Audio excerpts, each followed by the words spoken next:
Pour le schéma B, l'état de transition assisté par séparation de charge, parce que partant par une entité qui est neutre, on obtient deux entités qui sont chargées. L'état de transition assisté par séparation des charges. Donc, solvant protique polaire. Et puisque le substrat qui est tertiaire, donc le mécanisme SN1. Donc, toujours, il s'agit d'un solvant protique polaire. Exemple, les alcools.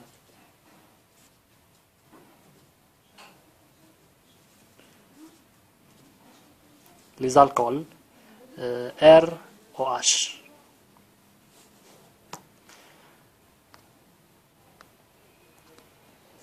Passons maintenant au schéma C.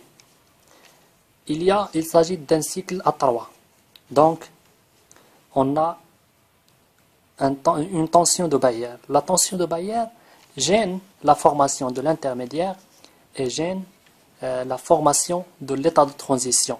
Donc, la réaction sera difficile parce que il nous demande de commenter la faisabilité ou la difficulté des réactions indiquées sur le schéma C.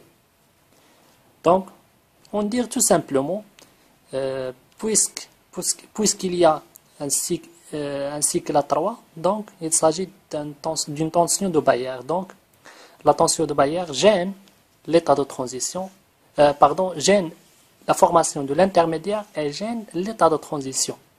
Donc, la réaction sera difficile.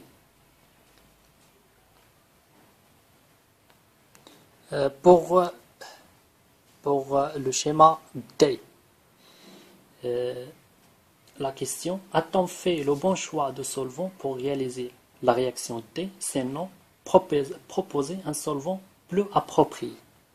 Donc, il y a le solvant qui sont utilisés,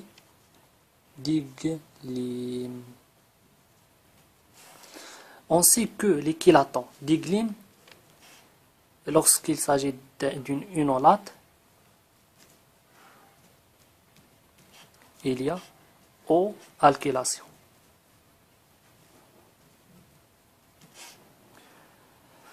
Et dans notre cas, il y a C-alkylation. Parce que l'alkyle va porter par C. Donc, C-alkylation.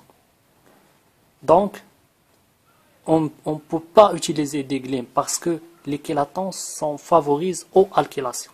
Donc, c'est un mauvais choix. Donc, on peut dire tout simplement mauvais choix. Le solvant qu'on doit utiliser dans ce cas, c'est le solvant apolaire. Exemple, cyclohexane.